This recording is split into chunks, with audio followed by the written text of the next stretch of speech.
Hi everybody. This is a help video for the final, and it's specifically on doing inversions in Musician. I had a question about this and I wanted to show you how to do it. So I'm in the practice part, the preparation, Music 112 Winter 2020, Final Exam Preparation Morris. And you can see on the screen I have a question here in Musician, and it's saying enter a major second inversion chord. Okay, so to do this, there are some things I have to understand first, and I want to go over those with you.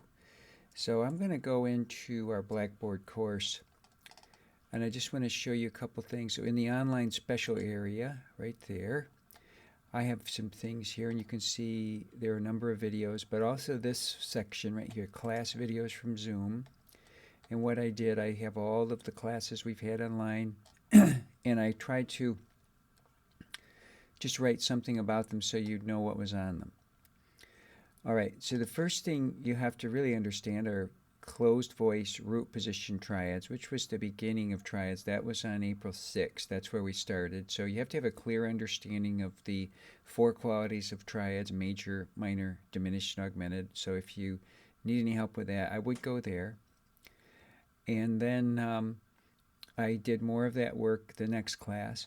On April 9th, now this is very important for inversions, that you understand how to create major, minor, diminished, and augmented triads, not only from the root, but from the third and fifth as well. We did that on April 9th. And then on the 13th, we did more of that, but we went into inversions. So you would want to be very clear on whatever we did in these classes right here. April 6th through April 13th, we covered everything you would need to know. I also want to show you in the course pack where that work is. All right, so I'm in the course pack in our triad section, and the first part of it is right here, 149, and then this drawing right here. You need to really know this well. So study this. And then we did the closed voice root position triads, creating triads from the roots. We did a lot of that work, and we identified triads. The next part of the class, and this is also in the videos that I showed you, but we did these pages here, which is 156 through 157, 158, and 159. And you can see let me go back there. You can see that what we're doing is we're really getting into the anatomy of the triad. So we have to really understand every part of this. So we have a perfect fifth between the root and fifth in a major triad, a major third on the bottom, and a minor third on top. And understanding that, we can create the triad from the root, but we can also create a triad from the third. Now I'm going to just do one of these again just to show you. So in this question, add notes to create a closed voice root position major triad, but they're giving you the third. So I'm going to go into my notepad finale, and I'm going to do that question. So I do need to change that to bass clef. There we go. And I'm going to do a triad, a major triad from the third, and G was the third. Well, I know the other two notes are going to be some kind of an E and some kind of a B. But I have to understand that I can't change G. But I can change the E and the B. So in the major triad, I have the major third in the lower voice. So I've got to create a major third below G. And then I can create a perfect fifth from that root. So I know, using my interval skill, the major third below G is not E, because in the key of E, G is sharp. So I have to use E flat. So that's my major third. And then I will create a perfect fifth from that, and I will create the major triad. So the answer to that question is that I would need to write an E flat below G and a B flat above it. I cannot change the G. In the same way, I could build a triad from the fifth. Let me just do this one. So this is a major triad from the fifth. So you got a D flat. Now we know the other two notes below that will be some kind of a B and some kind of a G. but I can't change the D flat. Now, it does work out that we could find a perfect fifth below D flat, and we would know that would be G flat, and I could just use the key signature of G flat to create the triad. But it also does work out for a major triad that I can use the key signature of the fifth, and that will create a major triad. So, for example, the key signature of D flat is 5 flats, so I would know everything is flat except for the last two, which would be F and C. So everything is flat, so that means that B would be flat. And whoops, not that way. Do it this one. And then G would be flat. And so the major triad using D flat as the fifth will be this triad right here, the G flat major triad. Now see, I've kept the D flat, but I had to create the triad kind of backwards from where we did when we first started. So you can use any note of the three to create a major triad, and you don't change the one you're given. And we did that on all of the qualities of triads. We did that for minor triads, and obviously the intervals will be different here.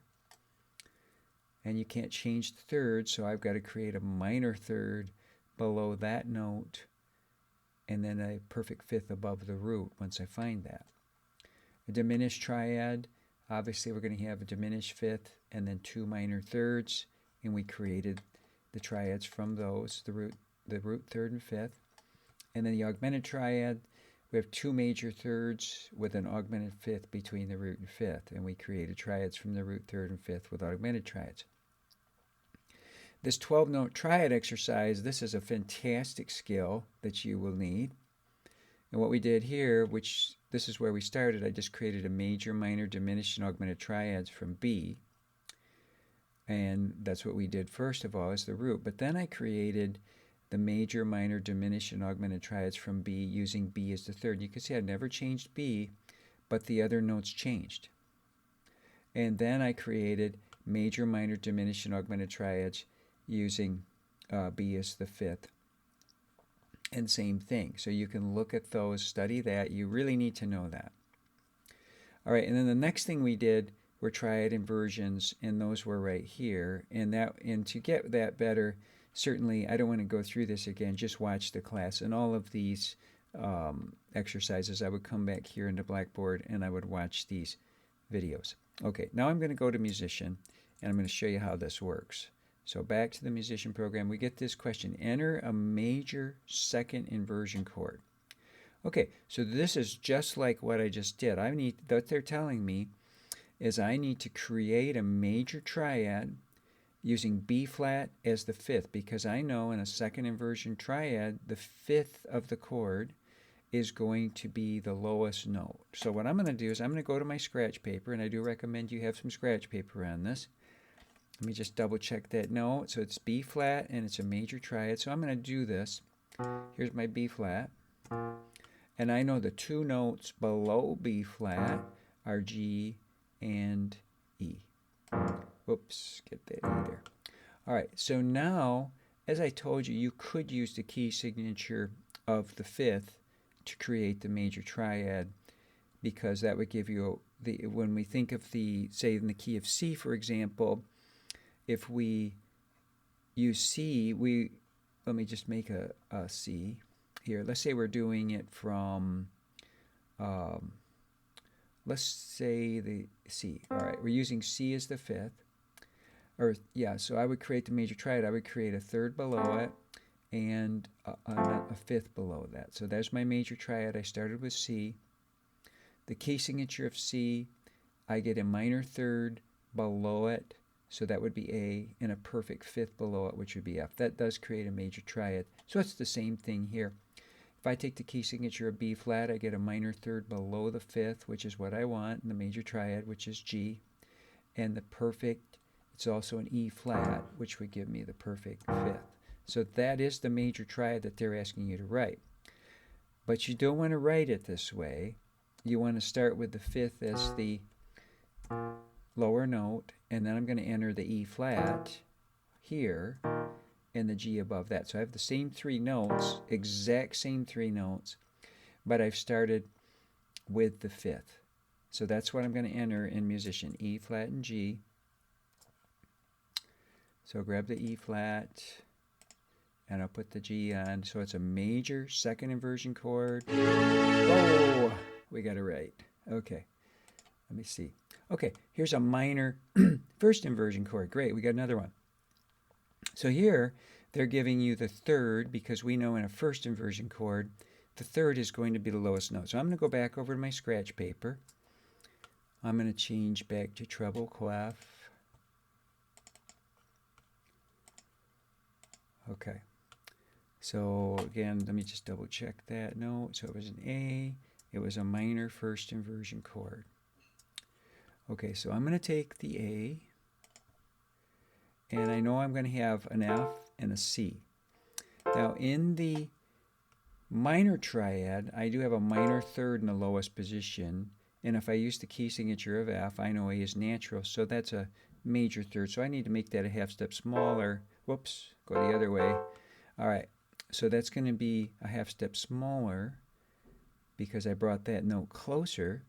So F sharp to A is a minor third, and I need a perfect fifth above that, so I know that that will be the same accidental as the root.